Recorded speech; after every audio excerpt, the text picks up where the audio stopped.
안녕하십니까. 신재원 한의원 원장 심재원입니다.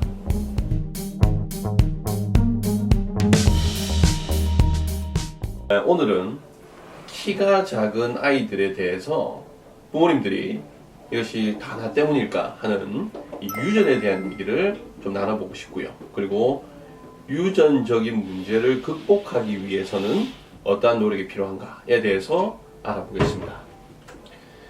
현재 키 성장에서 유전적 요인은 약 23% 정도라고 봅니다.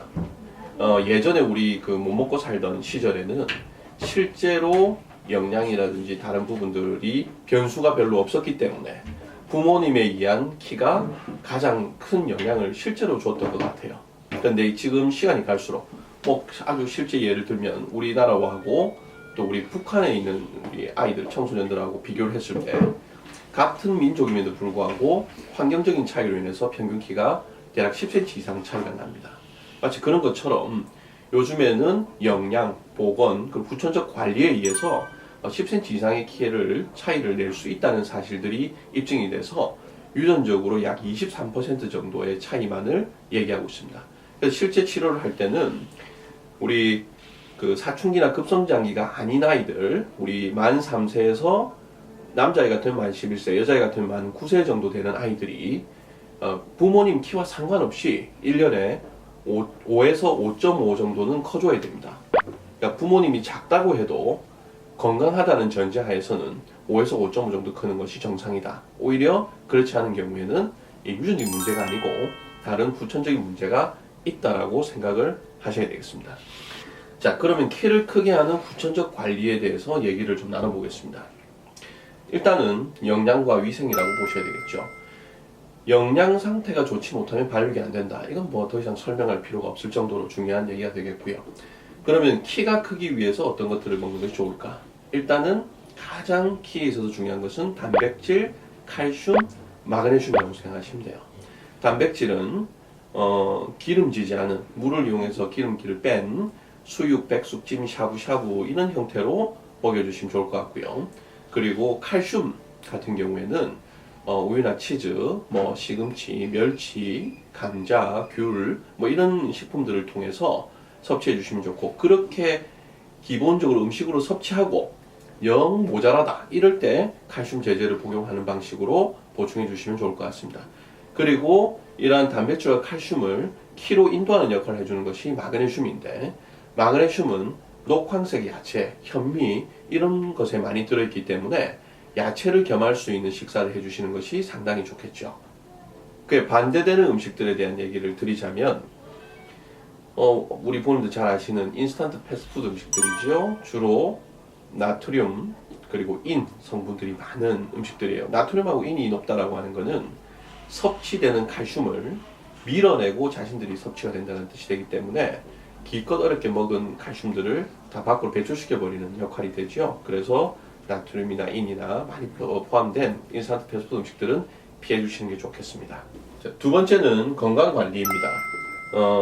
우리 호흡기나 즉 만성적으로 천식이 있다든지 만성적으로 폐렴이 있다든지 그리고 만성 신장염이 있다든지 이런 질환이 있는 경우에는 우리 키를 크는 데 있어서 가장 주요한 자극원인 성장 호르몬이 이러한 질환들에 의해서 많이 방해를 받기 때문에 키를 크는 데 있어서 굉장히 손해를 많이 보죠.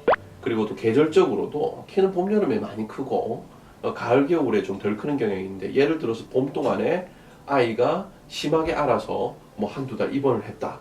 그러면서 키를 크는 걸 많이 방해받았다. 그럼 한 해 농사를 거의 망치는 거라고 생각을 하셔야 됩니다. 이런 식으로 건강적인 부분의 문제가 키를 지속적으로 방해하는 경우에는 유전과 상관없이 키를 좋게 크게 된다는 사실을 기억을 하셔야 될 것 같습니다. 그리고 세 번째는 이 정서적 관리에 관한 내용이에요.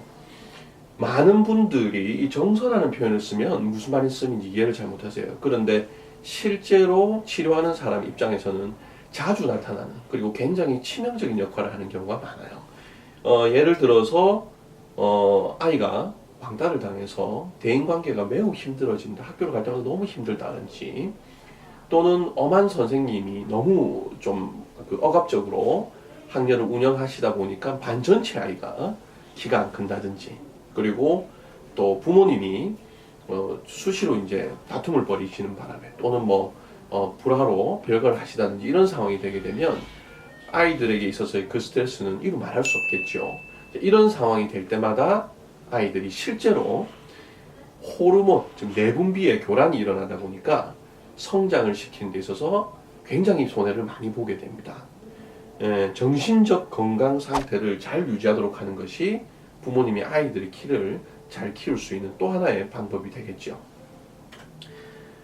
그래서 결론적으로 비록 부모님의 키가 많이 작다고 하더라도 키는 우리가 노력으로 극복을 할 수 있는 문제입니다. 현재 저희들이 치료를 해봤을 때는 어린 시절부터, 물론 시간이 어느 정도 담보가 돼야 되겠죠. 그래서 어린 시절부터 치료를 꾸준하게 한 아이들 같은 경우에는 부모님이 주신 유전적 키에 비해서 대략 한 10cm 정도까지도 키워지는 것들을 실제 우리 사례로 만날 수 있어요. 그래서 성장이 더딜 것 같다, 또 성장이 잘 안 될 것 같다, 또는 다른 질환에 의해서 제대로 자라고 있지 않다고 판단이 된다면 빠른 대처를 하도록 부모님께 권유해 드리고 싶습니다.